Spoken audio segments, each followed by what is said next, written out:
Eh bien, bonsoir Monsieur Delacoste. Bonsoir, pardon pour le retard, c'est entièrement de ma faute. Les organisateurs sont au niveau, c'est l'intervenant qui ne l'est pas. Toutes mes excuses. Je crois que c'est déjà pardonné. C'est un plaisir de vous retrouver.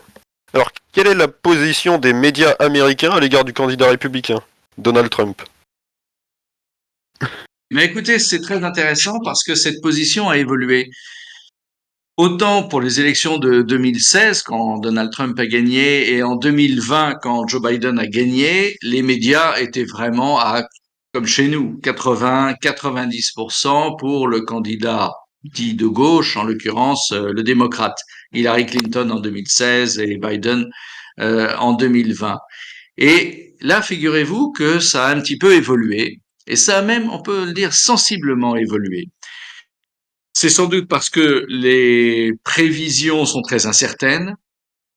Le résultat promet d'être très serré. Ce serait une surprise qu'il y ait un nombre de délégués important, mettons 53, 54, 55% pour l'un plutôt que pour l'autre, parce que vous savez, pour les élections américaines, ce ne sont pas le nombre de voix qui compte, mais le nombre de délégués, contrairement aux élections présidentielles françaises. Il y a un certain nombre de délégués par État, et on peut gagner au total et perdre l'élection si on a un peu moins de délégués. S'il y en a que ça intéresse, on peut revenir plus en détail sur ce système de comptage démocratique appliqué du monde. Quoi qu'il en soit, les prévisions sont extrêmement serrées, tant en nombre de voix qu'en nombre de délégués, ce qui fait que les médias sont devenus extrêmement prudents. D'abord, ils connaissent le caractère de Donald Trump. Si jamais ils prennent très très ouvertement parti pour son adversaire, eh bien, en cas de défaite, ils savent qu'à un moment donné, ils en subiront un petit peu les conséquences.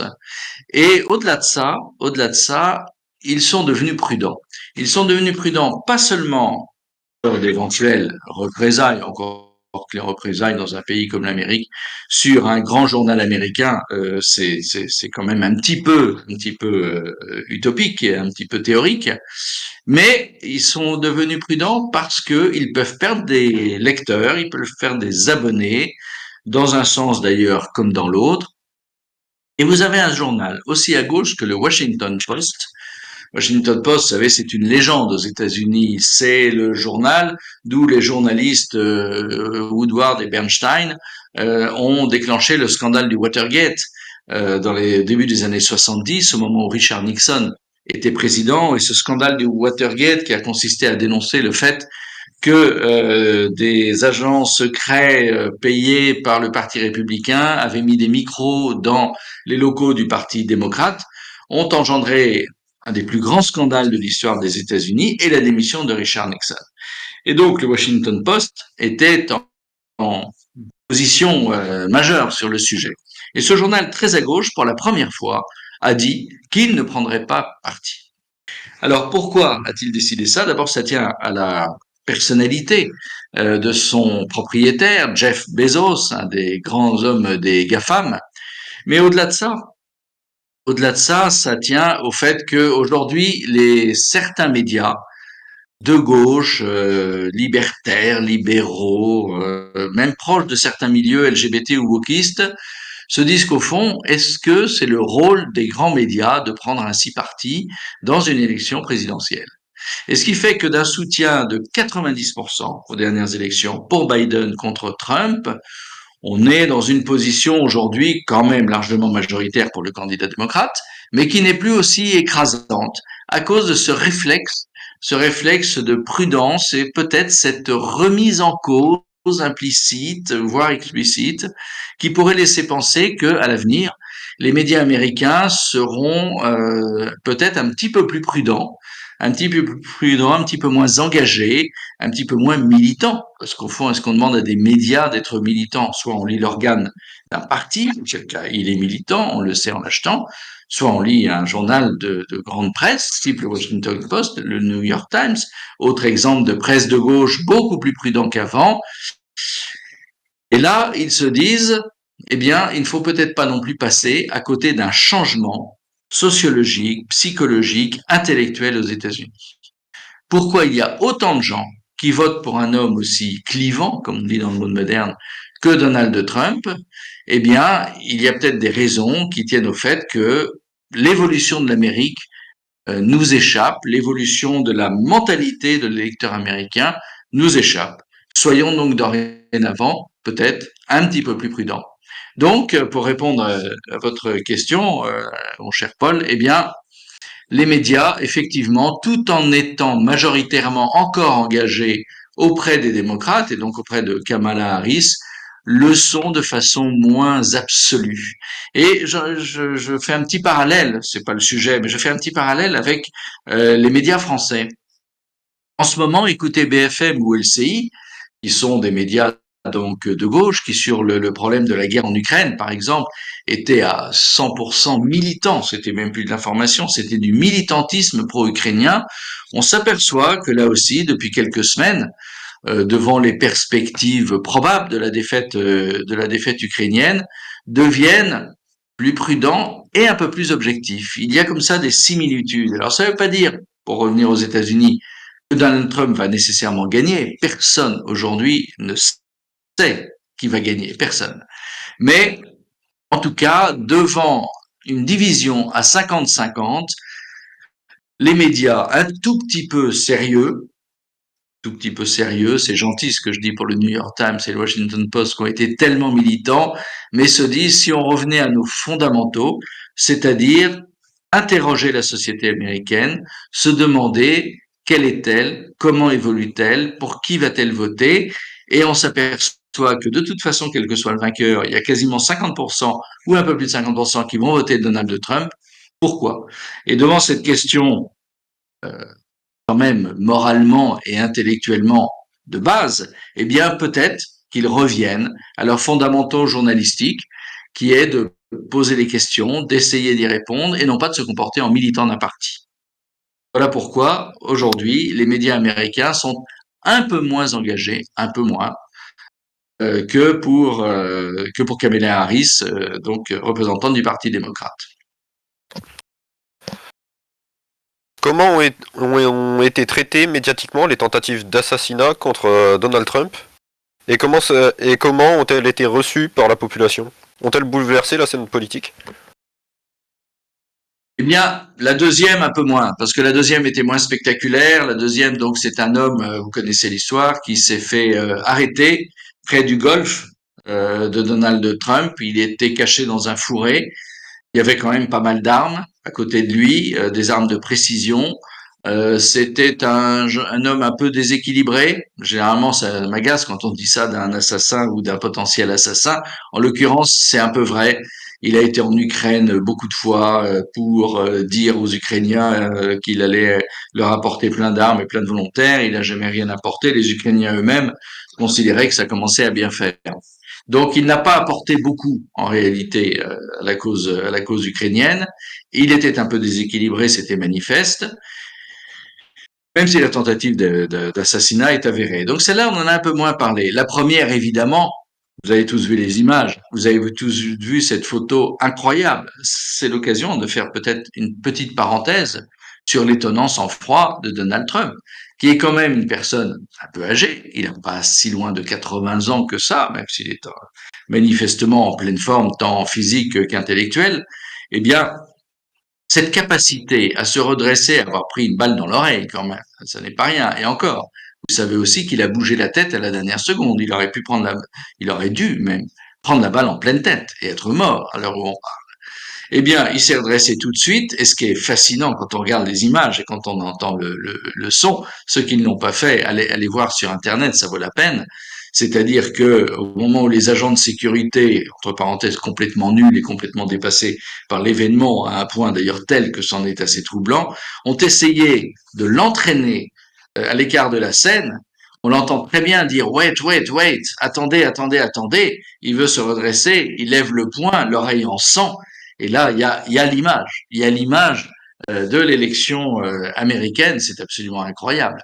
Et cette image, alors, a fait, pour répondre à votre question, a fait le tour des États-Unis, le tour du monde d'ailleurs aussi, et ça a été à la une de tous les journaux, de tous les médias, de toutes les télévisions, Dieu sait s'il y en a, de toutes les télévisions américaines. Après, il est certain que la presse favorable aux démocrates a tenté de faire retomber un petit peu le soufflet, que toutes les polémiques autour de l'incroyable incurie des services secrets du FBI et puis du service particulièrement chargé de la protection du président sont passées un petit peu à côté. Il y a eu un début de commission d'enquête. La personne, la femme qui était responsable de ce service a été mise sur la sellette à juste titre. Quand même, ce tireur tirait depuis un toit qui était à quelques centaines de mètres du candidat et parfaitement accessible. Il aurait dû, normalement, si ça avait été un vrai tireur d'élite, il aurait dû tirer 3 ou 4 fois dans la tête et Donald Trump serait mort. Ce n'était pas un vrai tireur d'élite, même si ce n'était pas un mauvais tireur, mais on est laissé sur un toit, un type pareil, avec des armes, tirer sur le président. Au pire, il y a de la complicité, au mieux, il y a une incompétence, mais alors absolue et totale. Mais alors les médias, donc, ont bien couvert le début, beaucoup moins la fin, et ensuite, on est passé à autre chose. C'est-à-dire qu'après cette candidature, cet attentat, pardon, il y a eu la fin de la candidature de Biden et le début de la candidature de Kamala Harris. Et ça a détourné opportunément l'attention de cet attentat vers eh bien cette nouvelle candidature qui a permis opportunément de passer à autre chose. Donc la couverture a été parfaite au début et il n'y avait pas autre chose à faire. La photo que vous connaissez tous, et encore une fois, ceux qui la connaissent pas, faut absolument la découvrir, a fait la une, et ensuite, on est un petit peu passé à autre chose. Donc aujourd'hui, en ce vendredi soir, eh bien, on peut considérer que cet attentat n'a plus d'influence véritable n'aura pas d'influence véritable sur l'élection. La page a été tournée, ça paraît un peu énorme, mais après tout, c'était il y a près de 3 mois maintenant. La page a été tournée, on est passé à autre chose, et aujourd'hui, l'influence va être limitée sur l'élection. Eisenhower, Trump, tous deux ayant été présidents des États-Unis, ont dénoncé l'interférence politique d'un État profond américain qui leur était hostile au cours de leur mandat, qui aujourd'hui constitue cet organe politique occulte.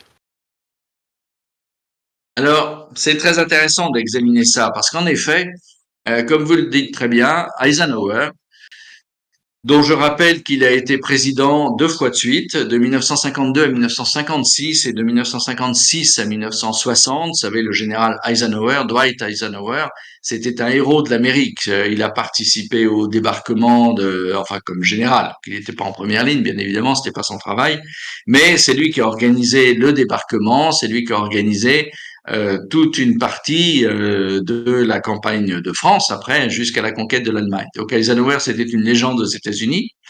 A priori, en tant que général de l'armée américaine, il cochait toutes les cases pour être dans la classe politique classique, ne remettant pas en cause ni l'impérialisme américain, ni l'hégémonie voulue par ce peuple béni de Dieu appelé, vous connaissez l'expression, à une destinée manifeste. S'il y en a qui veulent des précisions sur cette destinée manifeste, bien sûr, je suis à leur disposition. Et cette aura de Dwight Eisenhower n'avait pas empêché, en effet, que peu de temps avant de partir, il avait dénoncé l'état profond. Et il avait dénoncé également, plus précisément, au-delà de l'état profond, comme il l'appelait, comme on l'appelle généralement, il avait dénoncé le complexe militaro-industriel. Et ça, c'est très intéressant parce que on est au cœur du système militaro-industriel américain. C'est-à-dire qu'il y a une collusion entre la classe politique américaine et ce qu'on appelle le système militaire américain.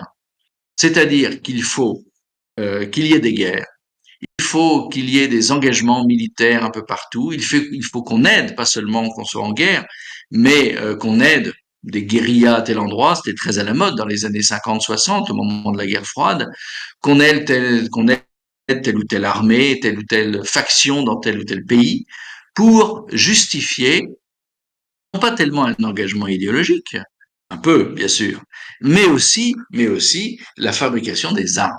Et ça, c'est unique au monde. C'est unique au monde. L'Amérique est le seul pays à avoir ça. Nous, en France, on a un État profond. C'est-à-dire des fonctionnaires, par exemple, qui disent clairement que si Marine Le Pen gagne l'élection présidentielle, il y en a beaucoup qui l'ont dit, ils ne serviront pas. C'est l'État profond, c'est le fonctionnaire de gauche, socialiste, écolo, pacifiste, qui est là et qui dit je ne servirai pas. Donc, ce qui est contraire à son statut de fonctionnaire, où il doit servir, que ce soit Mélenchon, Marine Le Pen ou n'importe quel centriste qui gagne, il est là pour servir. Donc eux ne veulent pas. Mais c'est l'état profond, d'une certaine façon, que d'ailleurs, de façon assez amusante, Emmanuel Macron a dénoncé en son temps, alors qu'il en était exactement un produit. Mais aux États-Unis, cet état profond se double de la question militaire. C'est en ça que c'est unique au monde. C'est-à-dire que vous avez des leviers entre le monde des affaires et le monde militaire qui est très particulier, très spécifique. Et j'en veux pour preuve le fait que vous avez beaucoup de militaires, de généraux, d'hommes des services secrets, de dirigeants de la CIA à plusieurs niveaux, pas seulement les 2 ou 3 premiers dirigeants, mais on peut dire les 50 premiers par exemple, eh bien qui ont servi leur pays dans une intervention militaire et qui ensuite se sont servis pour eux.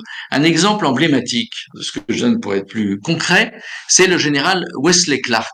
Wesley Clark, c'était donc le chef d'état-major de l'OTAN, qui notamment a joué un rôle très important en 1999. Vous vous rappelez, 1999, c'est le moment où on accuse les Serbes de se livrer à un génocide au Kosovo contre les Albanais. Le Kosovo était une province serbe et peuplée en majorité, non plus de Serbes, mais d'immigrés albanais. On a rebaptisé de Kosovars, mais qui en réalité sont des immigrés albanais musulmans pour la quasi-totalité, alors que les musulmans ne sont pas la quasi-totalité en Albanie, loin de là, parce qu'il y a 40% de chrétiens. Mais au Kosovo, cette immigration assez pauvre d'origine représentait sur les 100% d'Albanais, peut-être 95% d'Albanais musulmans. Eh bien, ces Albanais donc avaient déclenché une guérilla indépendantiste soutenue par l'Occident, de pair avec l'Occident d'ailleurs, puisqu'ils étaient armés et financés par les États-Unis et par l'Europe.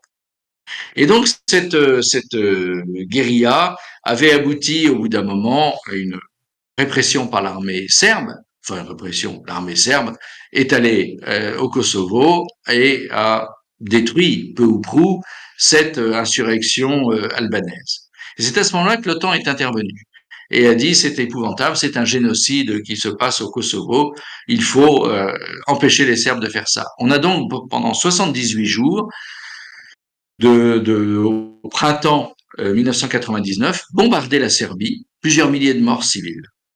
Et au bout d'un moment, les Serbes ont demandé grâce et ont accordé l'autonomie du Kosovo et l'armée serbe s'est retirée à ce moment-là du Kosovo. Donc, toute cette histoire pour vous dire quoi? Eh bien, pour vous dire que le général Wesley Clark, qui était donc responsable militaire de cette opération, une fois l'opération terminée, eh bien, s'est installé économiquement au Kosovo. Il vivait toujours aux États-Unis, mais il faisait des allers-retours fréquents, et il a pris des participations à titre personnel dans des grandes entreprises du Kosovo. C'est l'exemple type, mais il y en a des dizaines comme ça, l'exemple type de l'imbrication entre le militaire, le politique et l'économique. Et en ça, c'est unique au monde. Et c'est en cela qu'il y a un appareil militaro-industriel qui était déjà puissant sous Eisenhower, mais encore plus sous Donald Trump. Et je sais que Trump, en tant que civil, homme d'affaires, mais civil, avait été stupéfait de constater à quel point, à quel point les militaires pouvaient, après une opération, se servir économiquement. Pas seulement les militaires, d'ailleurs les hommes politiques aussi. On l'a vu avec le scandale du fils Biden, Hunter Biden. Hunter Biden, qui a eu beaucoup d'ennuis pour ses frasques sexuelles et de drogue, eh bien, Hunter Biden, siégeait dans des conseils d'administration ukrainiens.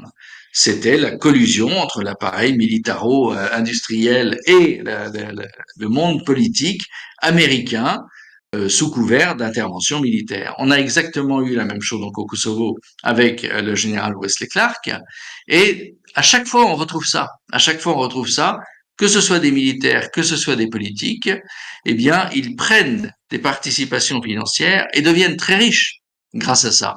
La secrétaire d'État américaine, mon intervention au Kosovo, c'était Madeleine Albright, qui pour elle c'était une croisade contre la Russie, qui était amie de la Serbie. En 1999, Poutine n'était pas au pouvoir et la Russie était dans un état de déliquescence et de crise très grave, ce qui fait que la Russie n'a absolument pas pu intervenir pour aider son allié traditionnel serbe. Mais dans tous ces cas-là, et on pourrait multiplier les exemples, dans tous ces cas-là, eh bien, on a constaté cette capacité à l'appareil militaro-industriel américain qui consiste donc à produire des armes, à se faire verser des milliers de milliards de dollars depuis des décennies pour produire des armes, les utiliser et dans le même temps, tous les dirigeants importants de cet appareil militaro-industriel soient récompensés par des gains financiers considérables sur les conquêtes faites par les États-Unis. C'est en ça que fonctionne l'appareil militaro-industriel, qu'on appelle aussi donc l'État profond, mais comme je vous disais, l'originalité de cet État profond aux États-Unis, c'est ce lien avec l'armée, et c'est ce lien avec la production et la vente d'armes. Et c'est pour ça que les États-Unis, depuis tant de décennies, eh bien, déclenchent des guerres. C'est pas simplement par l'idéologie néoconservatrice, qui avait été très très à la mode du temps de George Bush et de l'intervention en Irak en 2003, mais c'est pour l'ensemble des interventions, y compris celles qui sont pas liées à la doctrine néoconservatrice, par exemple en Libye. En Libye, au moment des printemps arabes, en 2011, c'est la France qui était fer de lance. C'est Nicolas Sarkozy qui a réussi à convaincre la France, l'Angleterre et les États-Unis à intervenir en Libye. Et bien là aussi, de la même manière, les Américains, s'ils n'étaient pas moteurs, se sont servis beaucoup plus que les Anglais que les Français. Il y a là un fonctionnement, une organisation tout à fait spécifique aux États-Unis. C'est donc le lien entre l'État profond, les fonctionnaires, petits ou grands, plutôt les grands fonctionnaires quand même, et lié aux fabricants d'armes, à toutes les grandes entreprises Lockheed, Aston Martin et autres, qui fabriquent des armes, il y en a de fort nombreuses, et qui sont liées maintenant avec un autre aspect économique dont on parle moins, qui sont les milices privées qui permettent d'envoyer des hommes combattre sans que ce soit l'armée américaine, ce qui est le cas typiquement en Ukraine aujourd'hui, qui sont également directement issus et payés par cet appareil militaro-industriel.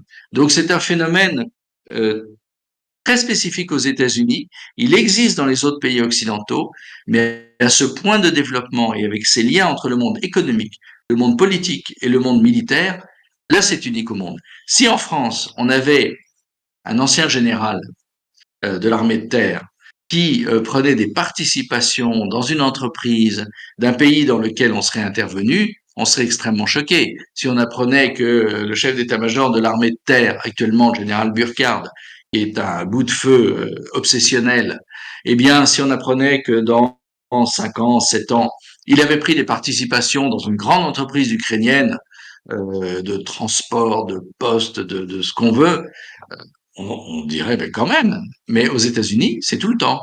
C'est tout le temps et c'est accepté par là. Et on en parle très très peu de ça en Europe occidentale parce qu'on comprend pas ce système-là, parce que c'est gênant d'en parler.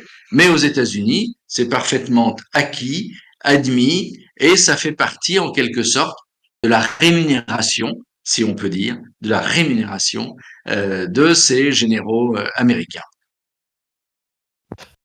Les attaques contre le candidat républicain pourraient-elles avoir été commanditées par une institution publique ou privée liée à son positionnement politique?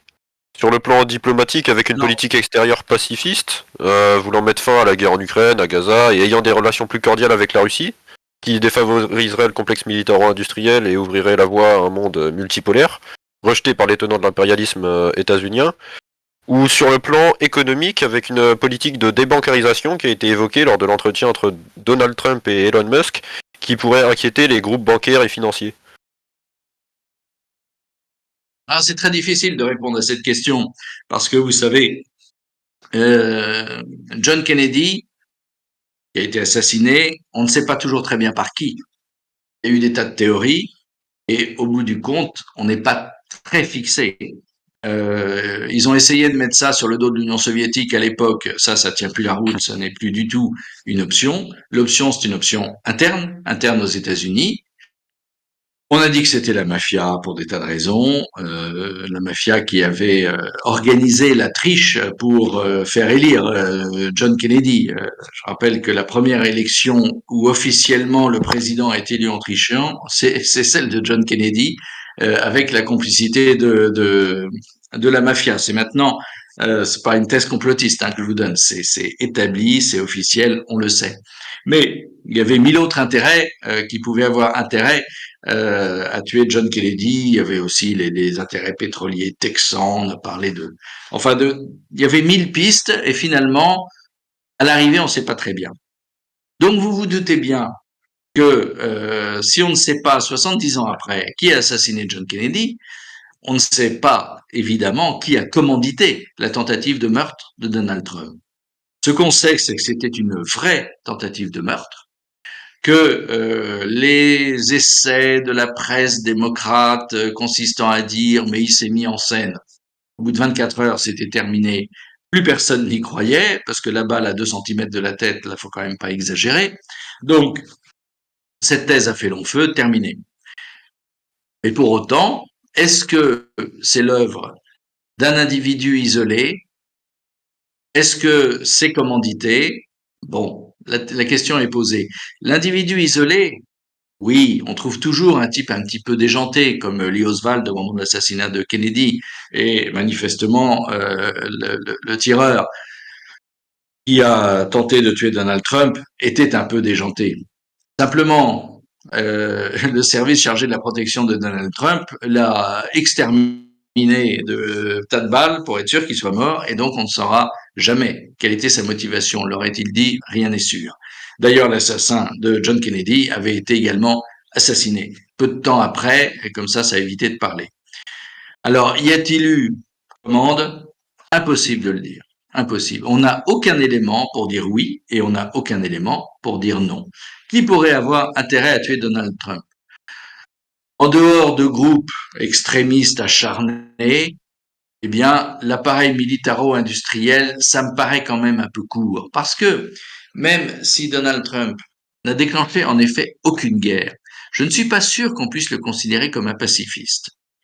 D'abord parce que il a quand même fait bombarder la Syrie. Certes, il a fait bombarder la Syrie de façon un petit peu théorique. Mais enfin, il a envoyé quand même plusieurs centaines de missiles sur la Syrie après une pseudo-attaque chimique de Bachar el-Assad contre la population syrienne. Vous savez, ces mises en scène d'attaques chimiques, c'était le grand truc des médias occidentaux. Et ces médias occidentaux relayaient, on dirait une fois de plus, attaques chimiques. Bon, dans bien des cas, quand on regarde de près ces attaques chimiques, on s'aperçoit que c'était des montages. Pour autant, ces attaques chimiques et les conséquences après géopolitiques sur l'ensemble du théâtre syrien n'ont jamais permis d'établir qu'il y avait une commande de l'État militaro-industriel pour prolonger la guerre en Syrie, même si c'est infiniment probable. C'est encore plus difficile à démontrer dans le cas de l'assassinat de Donald Trump. L'appareil militaro-industriel peut se dire, avec Trump, il n'y aura plus de guerre, donc on va gagner moins d'argent. Oui, bon, mais il y en aura toujours de ce point de vue-là, parce qu'il ne faut pas oublier une chose, c'est que Trump, même si en effet sur la guerre en Ukraine il est très circonspect, même s'il a toujours dit que l'invasion de l'Irak en 2003 était une ânerie pour être poli en bas, et même si en Syrie il a fait le service minimum, mais les centaines de missiles dont je vous ai parlé n'ont jamais tué personne, parce qu'il prévenait, il faisait prévenir les Russes à l'avance et les Russes prévenaient les Syriens. Donc, ils évacuaient l'aéroport qui allait être arrêté, et à l'arrivée, il y avait zéro mort. Il y avait 2, 3 pistes d'atterrissage abîmées. Ça, c'est les dégâts collatéraux, c'était pas très grave. Donc, il a fait un peu semblant de faire la guerre en Syrie, et en Ukraine, il a toujours dit, avec moi, la guerre ne serait pas arrivée. Et en Afghanistan, il était pour le retrait, mais vous avez noté que finalement, les démocrates ont procédé au retrait, que Biden a procédé au retrait des troupes américaines dans une confusion totale, mais finalement, Trump aurait fait à peu près la même chose. Est-ce qu'il y a une telle différence entre la politique étrangère suivie par les démocrates, et en l'occurrence par Biden depuis 4 ans, et la politique étrangère qui serait suivie par Donald Trump? Un peu, mais pour moi, c'est une question de degré de différence et ça n'est pas une question de nature. N'oubliez pas une chose, c'est que Donald Trump est obsédé par la Chine. Pour lui, la Chine, c'est l'ennemi numéro un. C'est l'ennemi numéro un pour une raison très simple. Pas parce qu'ils sont communistes, d'ailleurs ils ne le sont plus vraiment, pas parce qu'ils sont chinois, ils s'en fichent complètement, mais parce qu'ils peuvent devenir numéro un à la place des États-Unis. Et ça rend Donald Trump dingue. Il ne peut pas supporter cette perspective de voir l'Amérique passer de numéro un à numéro 2 comme grande puissance mondiale. Et donc il est prêt à beaucoup pour ça. Peut-être pas à la guerre, mais en tout cas une guerre économique. D'ailleurs, il l'a montré. Le premier à avoir instauré des droits de douane assez violents contre la Chine, c'est lui. C'est lui qui, le premier, a déclaré la guerre économique à la Chine. C'est lui qui a dit que la Chine n'avait rien à faire dans l'Organisation mondiale du commerce, qui leur a appliqué des sanctions contre la Chine. C'est le premier pays à avoir fait une chose pareille. Donc, tout ça fait que l'hostilité intrinsèque de Trump contre la Chine fait qu'il est capable d'aller assez loin. Si demain, il prenait l'idée à la Chine d'attaquer Taïwan, je ne crois pas qu'ils le feront. Mais en tout cas, la Chine a bien envie de récupérer Taïwan. Son objectif, c'est de le récupérer pacifiquement. Simplement, quand on veut récupérer pacifiquement et qu'on n'y arrive pas, qu'est-ce qu'on fait après? La question mérite d'être posée, même si la Chine est moins belliqueuse qu'on ne le croit. On connaît mal la Chine et on en parle mal, bien généralement. En tout cas, ce qui est sûr, c'est qu'on connaît bien Donald Trump et on connaît bien l'Amérique. Et on sait que Donald Trump n'acceptera pas que la Chine double l'Amérique en tant que puissance numéro un. Et donc pour ça, il est parfaitement capable, l'homme est plus imprévisible qu'on ne le dit, il est parfaitement capable de renforcer l'arsenal militaire américain, qui pourtant est déjà extrêmement puissant, de le renforcer pour faire face à la Chine si jamais il prenait l'envie à la Chine d'envahir Taïwan. Donc il n'est pas certain que l'appareil militaro-industriel, pour arriver à cette conclusion, que l'appareil militaro-industriel américain soit capable d'envisager comme perspective l'assassinat de Trump pour être sûr que les affaires militaires continuent. Parce que Trump est susceptible lui aussi de déclencher des guerres, même s'il n'en a pas déclenché en 2016, il est susceptible de le faire, il n'a jamais dit qu'il ne le ferait jamais, ce n'est pas un pacifiste dans l'âme, ce n'est pas de toute façon son tempérament, simplement il n'aime pas les guerres inutiles, il n'aime pas les guerres stupides, comme en Syrie, en Irak, en Libye, ça l'énerve, c'est de l'argent gâché, ce sont des mauvaises affaires, à l'arrivée l'Amérique perd, et c'est une catastrophe.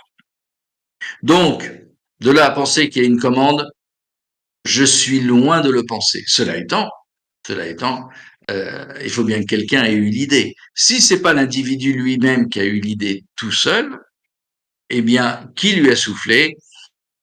J'ai du mal à penser que ce soit l'appareil militaro-industriel, mais encore une fois, on n'a aucune réponse à cette question. Aucune. Je rappelle encore une fois que Kennedy, on ne sait toujours pas qui l'a assassiné, et que Ronald Reagan, qui a failli mourir assassiné, on n'a jamais non plus très bien su qui c'était. Donc là-dessus, l'opacité américaine reste totale.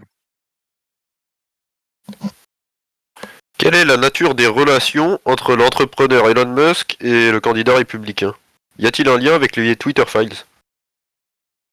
Alors, l'entrepreneur Elon Musk s'est pris d'affection pour Donald Trump. Ça ne vous a pas échappé.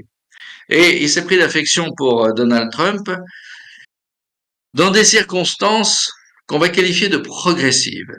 Au début, il a commencé à dire bon, faut arrêter de critiquer euh, autant Donald Trump. Il faut arrêter, il faut essayer d'être un peu plus objectif, il faut essayer de comprendre pourquoi la moitié de l'Amérique la moitié de l'Amérique vote pour Donald Trump. C'était pas un croisé d'origine de Donald Trump. On a dit que le wokisme avait joué un rôle sur sa vie personnelle. Parce que parmi les enfants d'Elon Musk, il y en a un garçon, qui a changé de sexe. Ce garçon a été victime, le malheureux, comme beaucoup, des milliers, des dizaines de milliers aux États-Unis, des centaines de milliers dans le monde. C'est une tragédie. A été victime de cette folie wokiste où on explique à des jeunes gens et à des jeunes filles que peut-être il serait mieux en changeant de sexe. Il y avait des écoles aux États-Unis. Heureusement, c'est un petit peu en train en train de disparaître. Mais il y avait des écoles où on apprenait aux enfants, aux petits garçons de 7 ans, mais peut-être que tu es une fille. La petite fille de 7 ans, mais peut-être que tu es un garçon. Et donc, il y a eu des drames épouvantables. Il y a eu des suicides, des dépressions, des jeunes filles de 15 ans à qui on coupait les seins. C'était irréversible. Des garçons à qui on faisait d'autres types d'opérations, vous imaginez. Ce qui fait que dans les deux cas, en dehors des séquelles psychologiques, il y avait des séquelles physiques qui faisaient que plus jamais la personne concernée ne pourrait procréer, que ce soit un garçon ou une fille. Ce sont des tragédies. Et donc, il y a eu un garçon d'Elon Musk qui a changé de sexe. Et on a dit, à vérifier, hein, parce que Musk n'en parle pas beaucoup, évidemment, mais on a dit que Musk avait été très affecté, très marqué par ça. Et que donc il a pris en haine le monde wokiste. Or, qui est l'ennemi numéro un du monde wokiste? C'est bien Donald Trump. Donald Trump, et ça a été son génie instinctif. Il a une forme de génie instinctif, cet homme d'affaires. Eh bien, il a pris à bras le corps ces lobbies LGBT, je vais pas beaucoup parler d'anglicisme, enfin ces groupes de pression LGBT, wokistes et compagnie, et il les a attaqués de face, durement. Et ça, au début, on disait ah mais ça c'est son côté rétrograde, et on n'a pas mesuré, aussi bien aux États-Unis qu'en Europe occidentale, on n'a pas mesuré à quel point ça plaisait au peuple américain. Le peuple américain commençait à en avoir assez de l'importance euh, de, euh, de ces groupes de pression qui étaient en train de façonner l'Amérique d'une façon complètement différente. L'Amérique s'est créée avec un certain état d'esprit violent, agressif, euh, même assez viril, on peut le dire. Tout le 18e et le 19e siècle américain sont des siècles de violence. Et d'ailleurs, encore aujourd'hui, l'Amérique est une société de violence. Et tout à coup, faire en sorte que les homosexuels, les transgenres, les ceci, les cela prennent une importance majeure, et ça révulse des dizaines de millions d'Américains.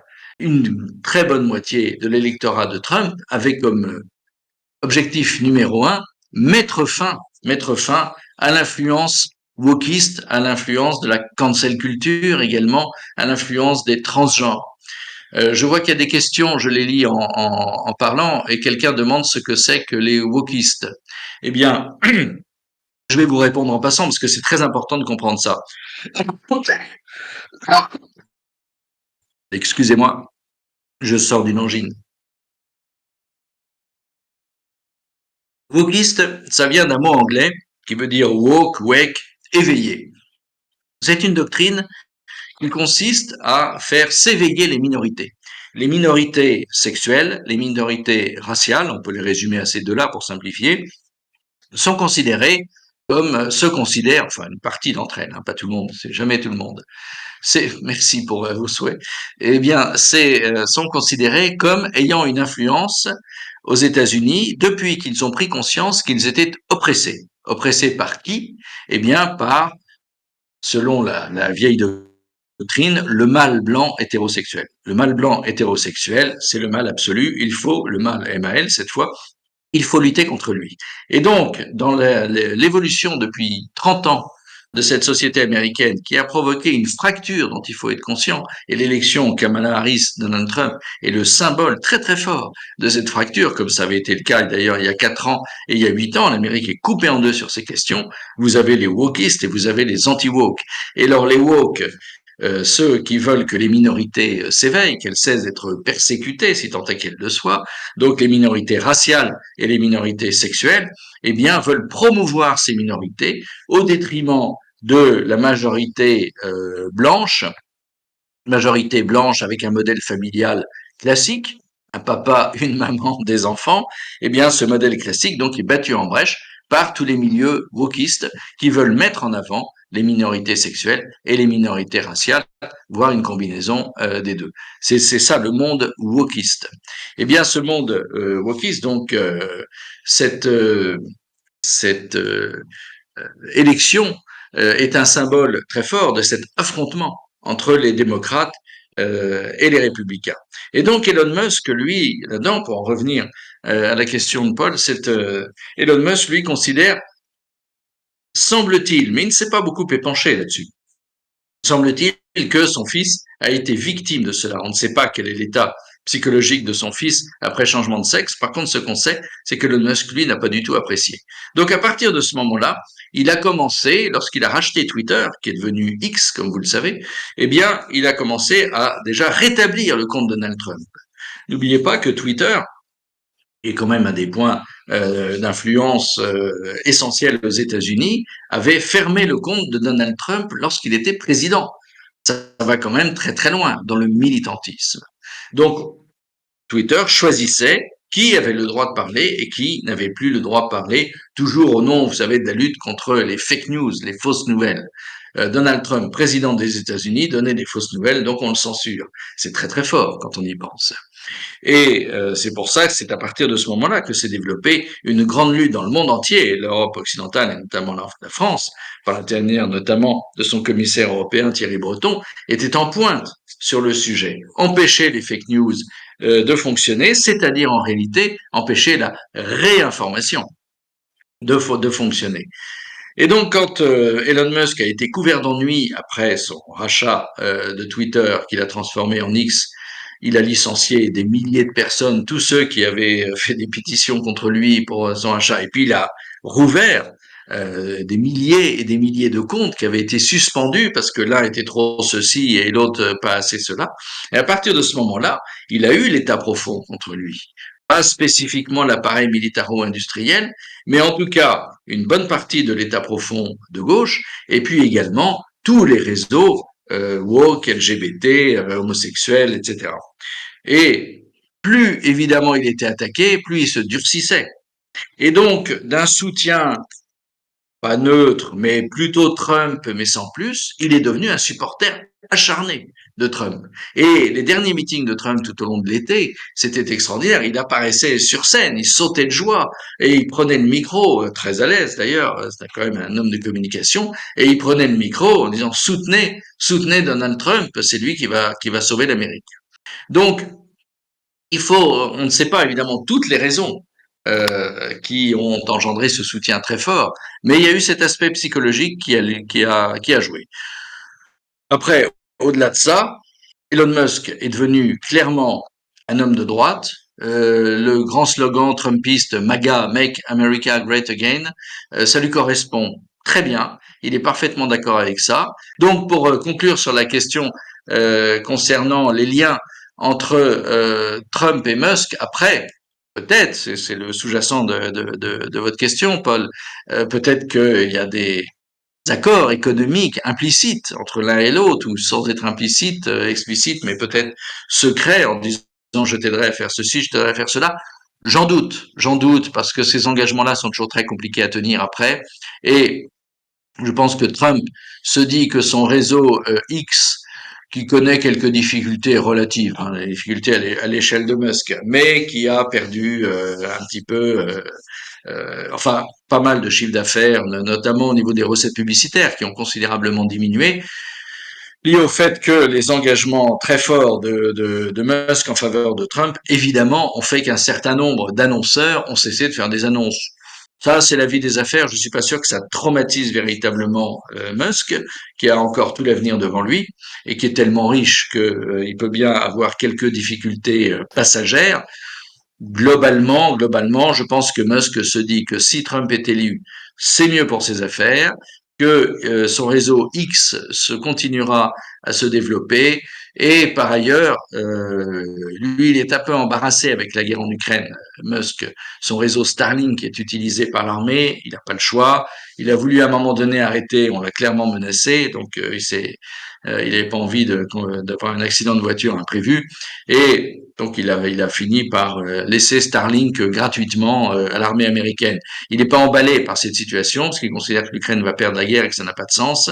Donc, si Trump arrive et, comme il l'a promis, commence des négociations avec la Russie pour mettre fin à cette guerre que l'Ukraine ne peut de toute façon pas gagner, ça l'arrange peut-être. Donc, je pense qu'il y a mille bonnes raisons pour lesquelles Musk soutient Trump, sans pour autant qu'il y ait un pacte entre eux. Je crois plus véritablement à l'action spontanée de Musk. Et évidemment, Trump s'est précipité pour en faire son allié, bien évidemment.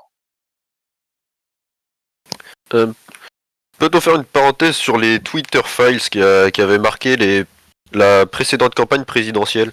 Après le rachat de Twitter par Elon Musk, qui en a fait donc le réseau Oui, social X, il avait fait fuiter des documents qui prouvaient l'implication d'institutions fédérales dans la censure sur les réseaux sociaux, en particulier durant la précédente campagne présidentielle, oui, et donc cette censure s'était traduite en particulier par une censure du contenu pro-républicain durant la campagne présidentielle.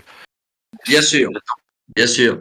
Ça rejoint, oui, ça rejoint toute une série de conflits qui ont eu lieu entre Elon Musk et l'État profond d'une certaine manière. Un des points sur lesquels il avait le plus insisté, c'était l'opacité sur les affaires d'Hunter Biden.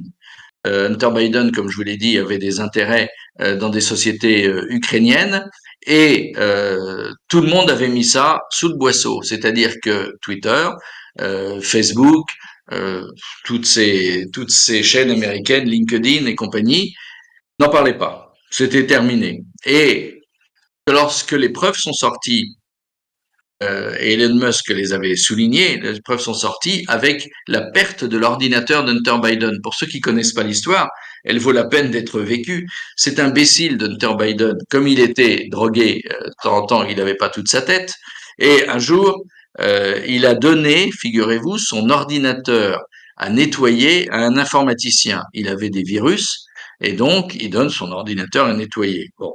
Et il donne ça à un magasin. Quand on est au niveau d'Hunter Biden, c'est sidérant de donner ça au premier magasin venu. Et donc, vous imaginez bien ce qui s'est passé, c'est-à-dire que l'informaticien qui connaissait Hunter Biden de nom, mais pas plus, eh ben, il a nettoyé, mais en même temps, il a regardé ce qu'il y avait, évidemment. Et donc, il y avait plein de choses intéressantes sur notamment la corruption d'Hunter Biden et ses relations avec l'Ukraine et la relation de son père avec l'Ukraine. Et à partir de ce moment-là, c'est sorti. Il y a eu des débuts de procès enfin des procureurs qui se sont saisis de l'affaire parce qu'il y avait quand même un pacte de corruption, quelqu'un avait porté plainte dans l'histoire et ça s'est arrêté. On en a pu parler parce qu'il y avait l'élection présidentielle de 2020 qui se profilait. Et la seule personne, en effet, à avoir sorti des affaires là-dessus, ça a été Biden. Et après, ça a été Elon Musk. Et après, au-delà de ça, en effet, Musk a sorti toute une série de dossiers, mais attention, ces dossiers, c'est pas comme les Panama Papers ou les Pandora Papers. Si vous voulez qu'on en parle, on peut en parler. N'hésitez pas à envoyer une question en même temps. Je peux vous dire un mot des Panama Papers ou des Pandora Papers, qui eux étaient des vrais scandales avec des dossiers. Musk a sorti quelques dossiers. Pour le reste, il était à un niveau vrai, mais de propagande de contre-propagande, si on peut dire, consistant à dire, eh bien, euh, tout au long de cette campagne électorale et mettons, les 2 ans qui ont précédé l'élection présidentielle américaine, eh bien, tous les dossiers ont été cachés par les grands médias pour ne pas gêner l'élection de Biden. Donc, sans que ce soit aussi élaboré que les Pandora Papers ou les Panama Papers, eh bien, c'était un début de contre-attaque.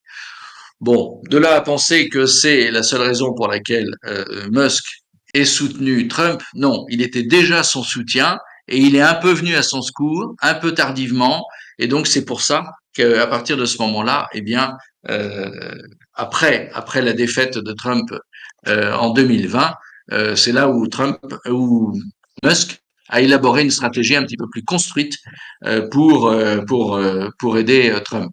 Quelqu'un m'a mis une question en disant c'est quoi les Pandora Papers.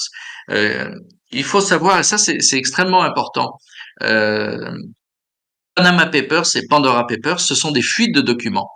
Les premières grandes fuites de documents, vous le savez, c'est Julian Assange. Vous avez tous entendu parler, vous qui êtes tous férus d'informatique, contrairement à moi, vous avez tous entendu parler de Julian Assange. Et c'est WikiLeaks, c'est-à-dire ces fuites de documents de la CIA qui montraient que la CIA avait torturé à tel endroit, arrêté à tel autre, fait des tas de choses illégales. C'était les WikiLeaks.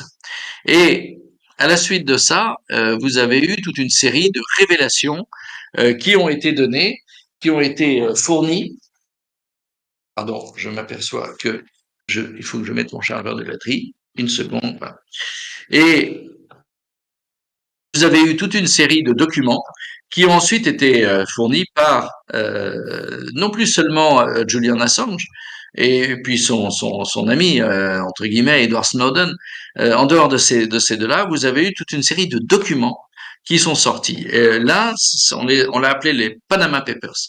Et Panama Papers, c'est un cabinet d'avocats qui est à Panama, qui s'est fait pirater par Julian Assange, je pense, mais je suis pas complètement sûr à vérifier, qui s'est fait pirater sa documentation, donc ces papiers, les papiers de ce cabinet d'avocats à Panama, d'où les Panama Papers, et on a découvert à ce moment-là des noms de milliers de gens importants sur Terre qui avaient les uns touché des pots de vin dans telle affaire, les autres corrompus tel gouvernement, les autres être corrompus par tel gouvernement, etc. Et donc vous aviez des tas de noms, mais des milliers de noms, c'était très important, qui étaient compromis dans ces fuites de documents. Et pareil pour les Pandora Papers.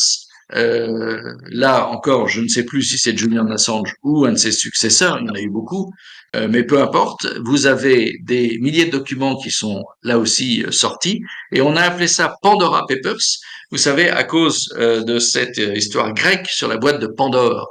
Pandore, c'était un demi-dieu, ou enfin c'est dans la mythologie grecque en tout cas, il ouvre une boîte et en sort des tas d'histoires, de la vérité, les mensonges, et c'est sans fin. On ouvre la boîte de Pandore et on ne sait pas ce qui va en sortir, tellement il y a d'histoires qui sortent. D'où les Pandora Papers, donc des documents qui ont été jugés tellement importants qu'il y a eu un pacte mondial entre les plus grands médias américains, anglais, français, allemands, pour analyser les documents qui consistaient à euh, à examiner les documents qu'on s'est examinés, pardon pour la répétition, examiner ce qui allait concerner son propre pays.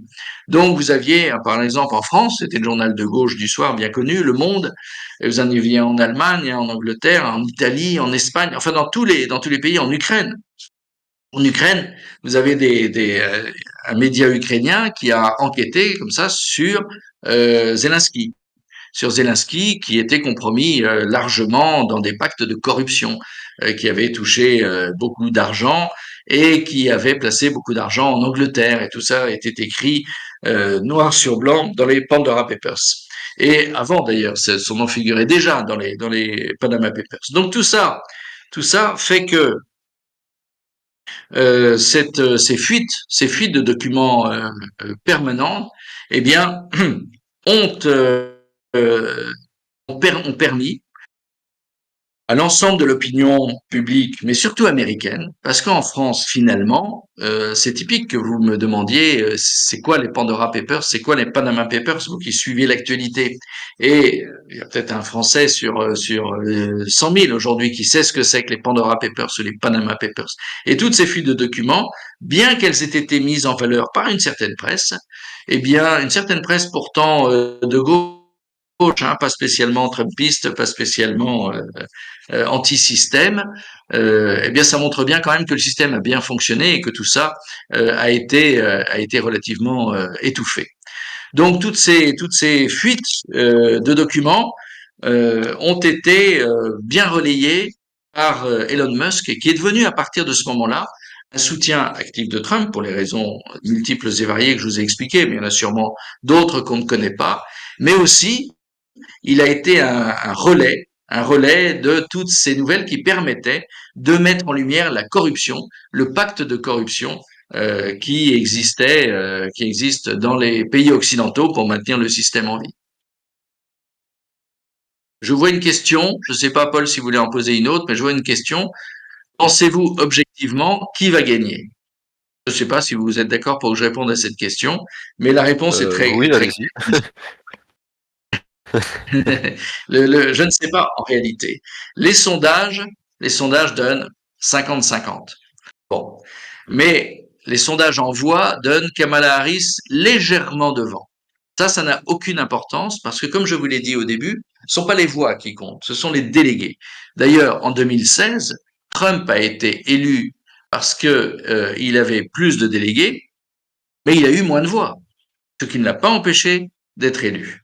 Donc, ce qui compte, c'est dans l'État de Floride, dans l'État du Minnesota, dans l'État du Delaware, combien le démocrate a de délégués et combien le républicain a de délégués.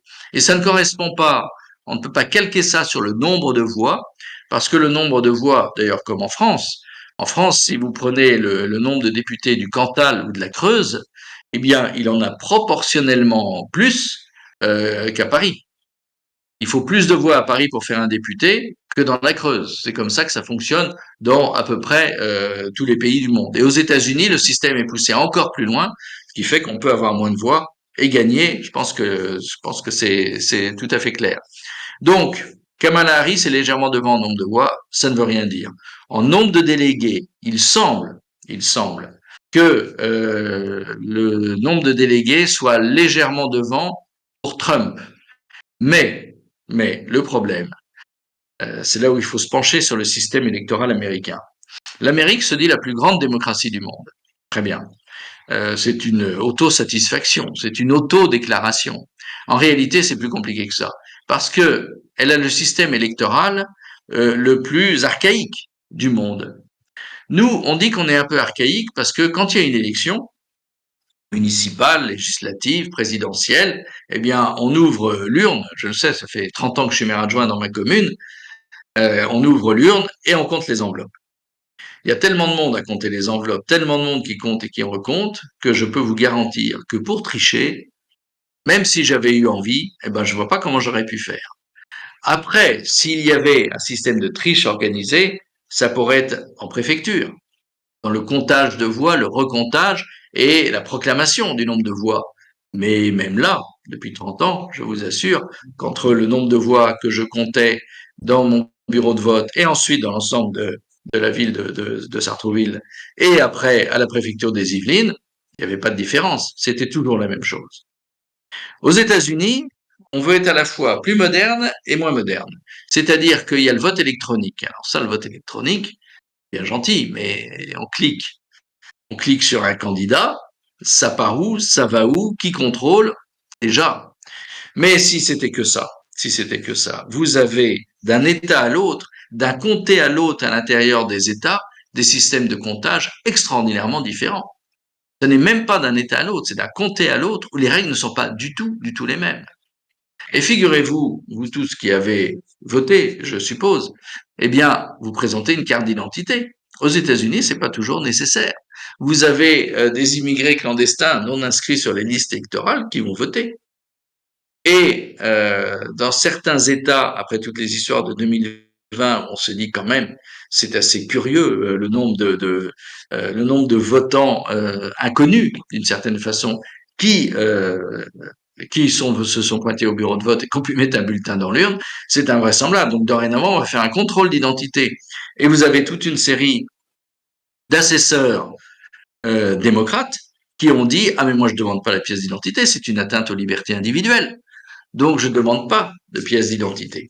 Ça c'est dans certains comtés, dans certains États, mais pas dans tous.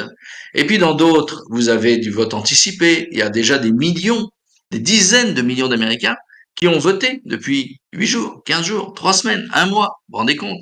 Et après, le jour de l'élection, le 4 novembre, mardi, eh bien, vous en avez qui vont voter encore après, 8 jours, 15 jours, 3 semaines après, selon les États, selon les comtés. Il y en a où le vote par correspondance est autorisé, pas d'autres. Il y en a où ce sont des gens qui peuvent amener des sacs de bulletins de vote qui ont été récoltés dans des immeubles. Vous imaginez?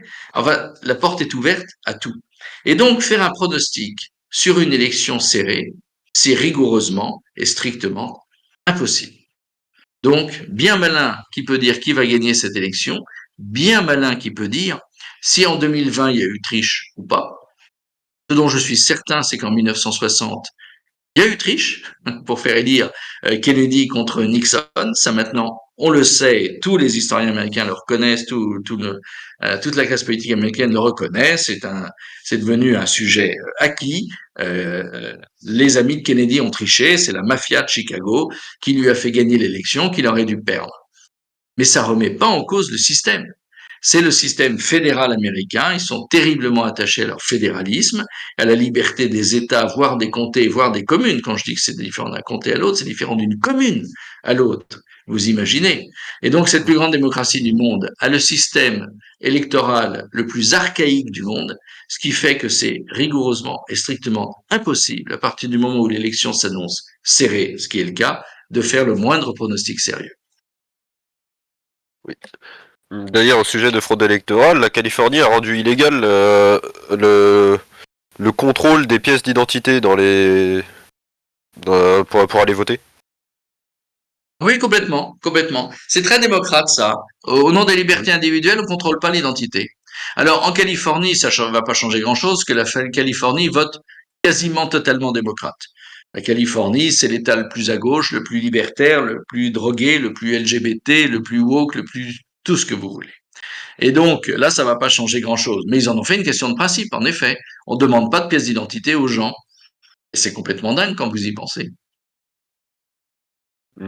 Oui, c'est dingue. Euh, donc, quel est le programme économique de Donald Trump? Les grandes idées? Alors, lui, je persiste à dire que c'est un homme d'affaires. Et comme tous les hommes d'affaires, c'est évidemment le moins d'intervention de l'État possible. Trump est exactement dans cette mentalité américaine. On ne demande rien à l'État. Que l'État ne s'occupe de rien. Tout ce qu'on lui demande, c'est de protéger nos frontières. Ça, c'est l'électorat de Trump de base. Alors, vous allez me dire, oui, mais quand même, tous les chômeurs blancs du Middle West, un peu déclassés, tous les victimes de la désindustrialisation, de l'inflation, est-ce qu'ils ne demandent pas des aides, tous ces gens-là? Non, ils ne demandent pas d'aide. C'est pas du tout la mentalité française. Dit, ben, j'ai plus de boulot, donnez-moi de l'argent. Non, ça, ils ont très bien compris que ça fonctionnait pas comme ça. L'Amérique n'a jamais fonctionné comme ça, ne fonctionnera jamais comme ça. Ce qu'on demande à ce moment-là à l'État, c'est vous faites en sorte qu'il n'y ait pas d'inflation, que l'essence soit pas trop chère, et puis vous construisez des usines. C'est votre travail. Et donc ça, c'est d'ailleurs ce qu'a un peu compris Joe Biden, qui s'est lancé dans une réindustrialisation de l'Amérique, sachant que la désindustrialisation de l'Amérique avait provoqué l'élection de Trump en 2016. Donc son programme économique, il est simpliste, disent ses ennemis, et il est simple mais efficace, disent ses amis, c'est-à-dire laisser faire, laisser l'initiative individuelle, ne pas la brider, ne pas mettre trop de normes environnementales et autres qui empêchent l'initiative individuelle, et à l'extérieur, protéger le marché par des barrières douanières. À l'extérieur, la grande idée économique de Trump, ce sont les barrières douanières. Alors, il l'a fait pour les voitures chinoises, il l'a fait d'ailleurs pour un tas de produits chinois, et tout ce qui peut gêner la production américaine, il mettra des barrières douanières. C'est ça son point de vue, et il n'y en a pas d'autre. Donc, lui, il considère que son pouvoir, il est un peu gaulien là-dessus d'une certaine façon, son pouvoir est régalien, c'est-à-dire protéger le citoyen américain, protéger les frontières de l'immigration clandestine, protéger les frontières des produits, notamment chinois, parce qu'il est obsédé par la Chine, notamment chinois, qui vont détruire le marché américain, et pour le reste, faire en sorte que le citoyen américain puisse vivre, travailler et monter ses entreprises librement avec le moins d'impôts possible. C'est un ennemi de la fiscalité. C'est en ça aussi que c'est un homme d'affaires. C'est un ennemi de la fiscalité, et aussi bien pour le gros comme lui que pour les petits. Et donc c'est un programme qu'on ne peut pas qualifier de libéral, parce que si c'était un programme libéral, il ne serait pas obsédé par les bannières douanières. Or, donc, il ne veut pas il veut des barrières douanières pour tous les produits qui peuvent gêner l'Amérique. Donc, c'est un programme avant tout régalien, libéral à l'intérieur, mais régalien à l'extérieur. Diplomatiquement, quelle est sa position vis-à-vis de la Russie? C'est très difficile de le savoir parce que Trump, on dit quelquefois, il y a eu des livres écrits sur lui, qui disaient Trump est très très prévisible. C'est un homme d'affaires et il a géré l'Amérique comme un homme d'affaires et il raisonne comme un homme d'affaires, y compris en matière politique. Moi, je ne suis pas complètement d'accord avec cette thèse. Moi, je considère que c'est un peu plus compliqué que ça. Trump ne veut pas qu'il y ait trop d'intervention dans la vie politique, dans la vie économique euh, américaine. Mais pour autant, quelle était votre question? Pardon, j'ai un trou tout à coup. La position de Trump vis-à-vis de la Russie. Vis-à-vis de la Russie, oui. Euh, la position vis-à-vis de la Russie, c'était le lien avec le fait que Trump était un homme d'affaires pas si prévisible que ça, c'est qu'en réalité, on ne sait pas très bien. On a toujours dit il avait laissé faire, il aurait laissé faire Poutine, ou il aurait empêché Poutine tout en discutant avec lui, et que finalement, il avait été un petit peu trop copain avec Poutine. Tout ça est beaucoup plus compliqué qu'il n'y paraît. En réalité, avant que Poutine ne provoque son intervention, à partir du moment, je le rappelle, que les troupes ukrainiennes s'apprêtaient à attaquer le Donbass, à ce moment-là, Trump a lancé ses troupes, donc en février 2022, pour sauver le Donbass, et puis par la même occasion, envahir l'Ukraine et l'empêcher d'entrer dans l'OTAN.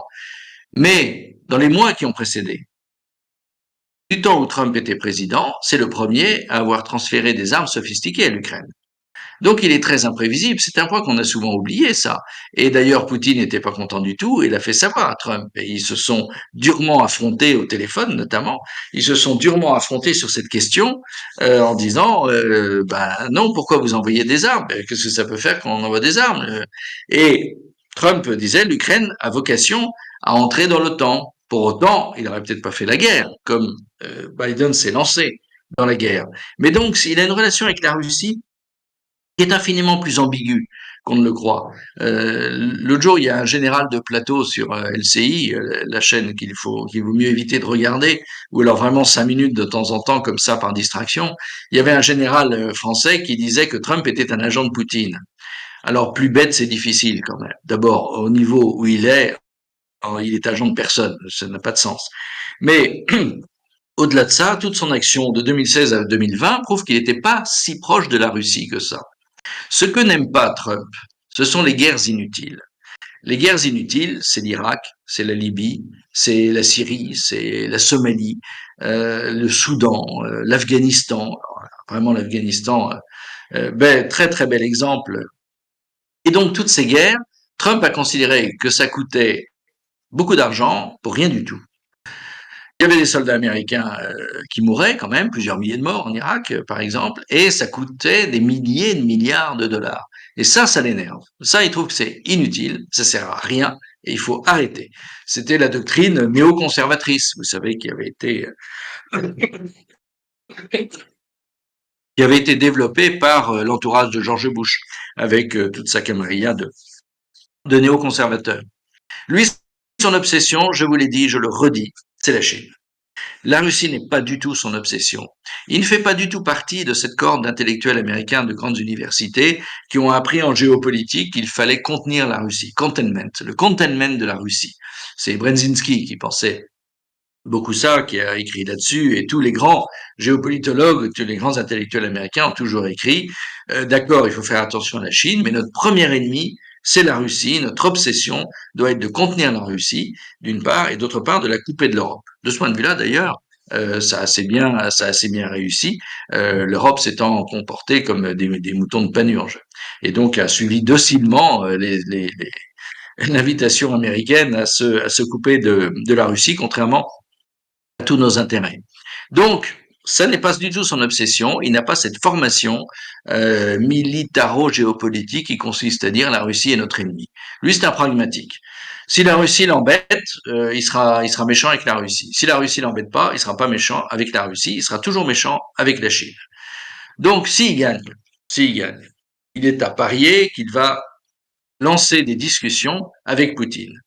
Poutine a fermé la porte aux offres de Zelensky, qui sont absurdes de toute façon, et il n'y a pas eu d'offre américaine. Donc Poutine attend, il grignote des kilomètres carrés tous les jours, donc le temps joue plutôt pour lui et contre l'armée ukrainienne, et il attend de voir ce que Trump va lui proposer. Soit Trump la joue façon européenne en disant vous quittez l'Ukraine et on revient aux frontières de 1991, auquel cas la guerre va continuer, soit Trump, ce que je crois, va être un peu plus pragmatique et va dire, bon, vous voulez quoi? Vous voulez la Crimée? On a bien compris que vous ne rendriez pas la Crimée. Puis là, on discute vraiment. Et à ce moment-là, il peut y avoir la paix assez rapidement. Donc, c'est un pragmatique. Je pense que vis-à-vis de la Russie et vis-à-vis de Vladimir Poutine, il n'a pas d'a priori spécifique. Il n'en a pas. Il ne va pas considérer les Russes sont méchants ou les Russes sont gentils. Contrairement aux Chinois, qui eux sont méchants, parce qu'ils veulent doubler l'Amérique.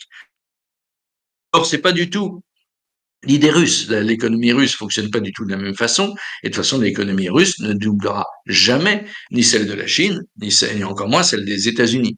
Donc, on n'est pas sur le même créneau. La Russie veut protéger ses frontières et c'est un langage que Trump peut comprendre.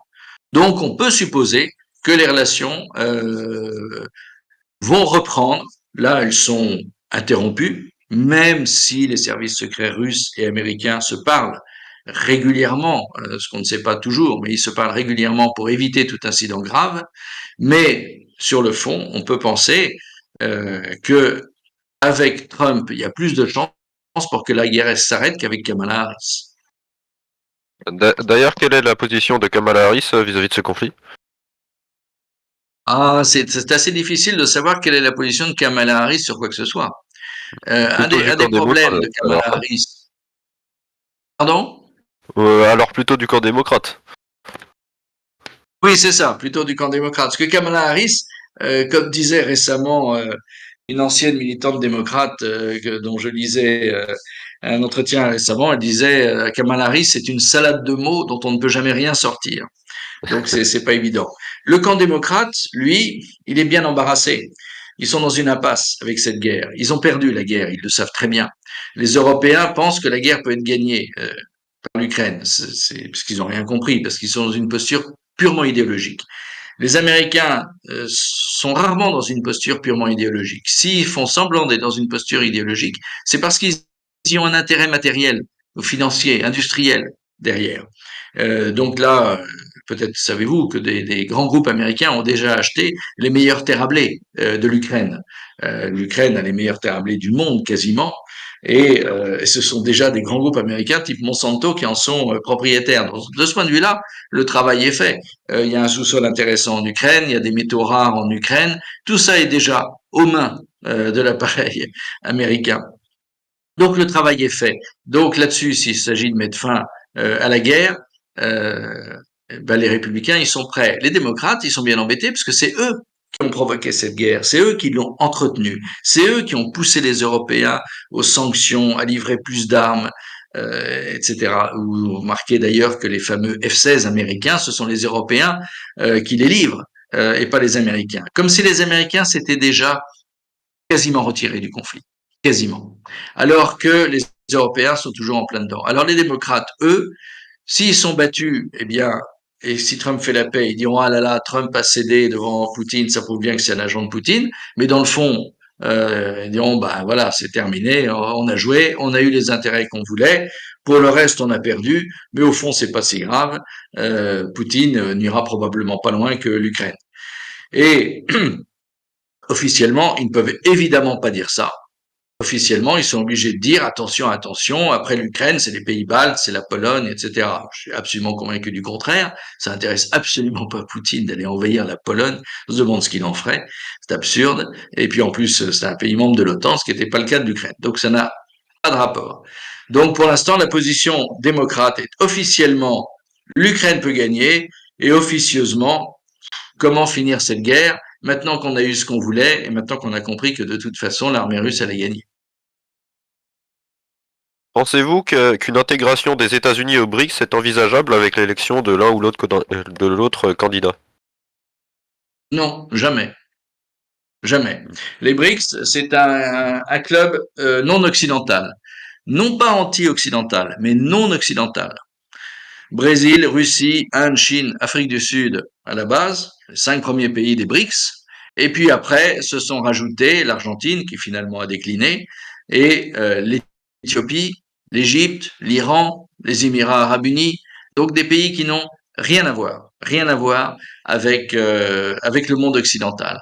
Et ceux qui frappent à la porte aujourd'hui pour y rentrer, eh bien, vous avez deux, trois pays d'Afrique noire, le Nigeria, l'Ouganda, vous avez l'Algérie, vous avez des pays d'Asie centrale, l'Ouzbékistan notamment.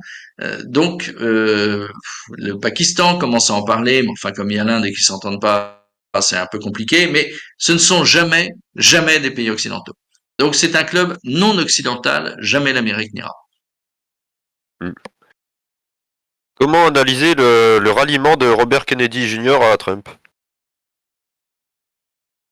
Robert Kennedy a joué sa partition, c'est-à-dire de démocrate non reconnu par le Parti démocrate, et ensuite candidat indépendant. Il aurait pu faire comme certains, et avoir 10-15% dans les sondages. Il y a eu des indépendants à un moment donné qui ont eu 10-15% dans les sondages.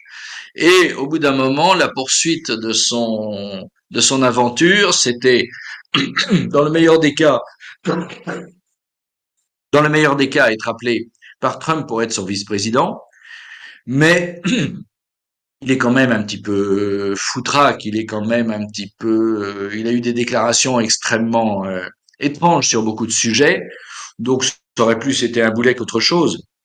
Donc une fois qu'il était retombé à 1 ou 2% dans les sondages, sa seule porte de sortie honorable, dans sa détestation du Parti démocrate, eh bien, c'était de rallier Trump. Et puis après, bon, on verra s'il a réussi à négocier un poste quelque part. Mais c'est l'aboutissement logique d'une lutte à mort contre le Parti démocrate dont il est issu et qu'il déteste. Une des clés de voûte du programme de ce dernier est la santé publique. Que compte-t-il mettre en œuvre et qu'espère-t-il que Trump mettra en œuvre par conséquent? Vous savez, Kennedy s'intéresse beaucoup à la santé à cause du Covid, à cause de l'enfermement et à cause des vaccins. C'est surtout ça qui a provoqué en fait sa passion pour la santé publique. Trump s'en fiche un peu de ces questions-là. Ça l'a jamais beaucoup intéressé. C'est une des causes d'ailleurs de sa défaite de 2020. On était en plein Covid, en plein enfermement. Biden, qui commençait déjà à être un peu gâteux, a pu éviter de faire campagne en restant chez lui parce qu'il y avait le Covid. Et donc ça rendait fou Trump que cette histoire n'a jamais beaucoup intéressé et qui a considéré lui que c'était pas un sujet, que c'était pas la peste, ni le choléra, ni quoi que ce soit. Alors après, il a perdu l'élection parce qu'on a dit il y a plus d'Américains qui sont morts ramenés à la population que dans beaucoup d'autres pays occidentaux. Ce qui est vrai, mais c'est pas spécialement lié au fait que Trump ait eu du mal à mettre en place des mesures de vaccins et des mesures de confinement. C'est aussi lié au fait que la population américaine, ça pourra être l'objet un jour d'une autre émission, c'est l'état de santé de l'Amérique. Non seulement l'Amérique est en mauvaise santé idéologique, avec une coupure en deux qui est incroyablement violente, mais en plus de ça, un état sanitaire qui est épouvantable. L'obésité touche un Américain sur trois. Aucun pays au monde n'a ça. Or, s'il y a une chose sur laquelle tout le monde est d'accord, c'est que le Covid a surtout tué des gens âgés et pour les gens moins âgés, des gens atteints d'obésité. Donc ça, tout le monde le sait. Et donc c'est pour ça que les Américains ont plus de morts qu'ailleurs. Et donc Trump l'a payé cher, mais lui, ça le passionne pas. Ça le passionne pas, ces trucs-là. Et il est de toute façon bien décidé à faire en sorte que l'État fédéral ne consacre pas trop d'argent au système sanitaire américain. Là aussi, il est issu de cette vieille école américaine qui consiste à dire ce n'est pas à l'État de prendre en charge ce genre de choses. Euh, Voilà, cher ami. Ça fait 1 heure et demie finalement qu'on parle, mine de rien. Oui. Peut-être que vos auditeurs en ont assez. Eh bien, je vais vous poser une dernière question alors. Une hypothétique victoire de Kamala Harris, je vais y arriver, risque-t-elle de causer un embrasement? Un risque, lapsus révélateur. Oui, mais risque-t-elle de causer un embrasement? Alors, ça, c'est très intéressant comme question. C'est vraiment, ça va être passionnant à observer. Si jamais Harris gagne de justesse, on peut penser que la petite affaire du Capitole de janvier 2021, que vous avez tous en tête, soit une aimable plaisanterie. Parce que là, on peut effectivement penser que des dizaines, des centaines de milliers d'électeurs de Trump seront absolument convaincus qu'il y a eu triche, que ce soit vrai, que ce soit pas vrai. De toute façon, je vous ai parlé de ce système électoral américain. Il est tellement dingue, archaïque, unique au monde, et on ne le remet jamais en cause. Et d'ailleurs, vous remarquez que les médias français en parlent très peu. Vous n'avez jamais d'émission spéciale vous expliquant voilà en quoi consiste le système électoral américain. L'électeur français de base qui présente gentiment sa carte d'identité devant son bureau de vote depuis des années se dirait mais c'est quoi ce truc? C'est l'Amérique qui fonctionne comme ça. L'inconvénient de ce système, c'est que si une élection est serrée, légitimement, l'électeur peut dire ils ont triché. Et c'est peut-être vrai d'ailleurs, c'est peut-être pas vrai. Bon, ce sera très très difficile à démêler. Et donc, à l'arrivée, ça va faire quoi? Mais ça va faire une frustration gigantesque, gigantesque. Et là, effectivement, on peut craindre des incidents extrêmement graves. Mais c'est comme pour l'élection. On est dans les supputations, on est dans des pronostics qu'on ne maîtrise pas. La logique voudrait qu'il y ait des réactions violentes. Est-ce que ce sera le cas? Je ne sais pas. Mais ce qui est certain, c'est que si les républicains gagnent de justesse, les démocrates crieront à la triche. Ça, c'est acquis. Un peu comme en Géorgie récemment. Le parti non occidental a gagné, donc ils ont triché. Et en Moldavie, où c'est le parti occidental qui a gagné avec 50,4% des voix, ben là, ils n'ont pas triché. Ils ont gagné malgré l'influence russe. Donc ça, c'est une phraséologie très au point dans les médias. Par contre, si ce sont les démocrates qui gagnent d'extrême justesse, les électeurs de Trump qui sont à cran sur le sujet, persuadés qu'en 2020, ils ont été volés, et c'est d'ailleurs une hypothèse, désolé si je passe pour un complotiste, mais qu'on ne peut absolument pas exclure, eh bien là, on peut penser que ça ira plus loin et qu'il y aura de grandes émeutes et des incidents sanglants. Ça n'est pas du tout à exclure. On verra à ce moment-là quelle sera la réaction de l'État fédéral. On aura la réponse assez tôt. Ah, ça va venir assez vite, oui. Encore que, vous savez, au moment de l'élection de Bush en 2000, il avait fallu attendre 15 jours, 3 semaines, pour attendre l'État de Floride, et tout dépendait de l'État de Floride, et l'État de Floride Ah était oui. à 50-50. Alors, on a attendu des jours et des jours. Ce sera peut-être le cas là encore. Ça va être en tout cas absolument passionnant à suivre. Si vous avez des questions, n'hésitez pas à les poser. Alors, vas-y. Hop, est-ce qu'on m'entend? Oui. Ok, Je vous alors entends, lieutenant-colonel. merci Monsieur de Lacoste. Alors j'aurais deux questions à vous poser.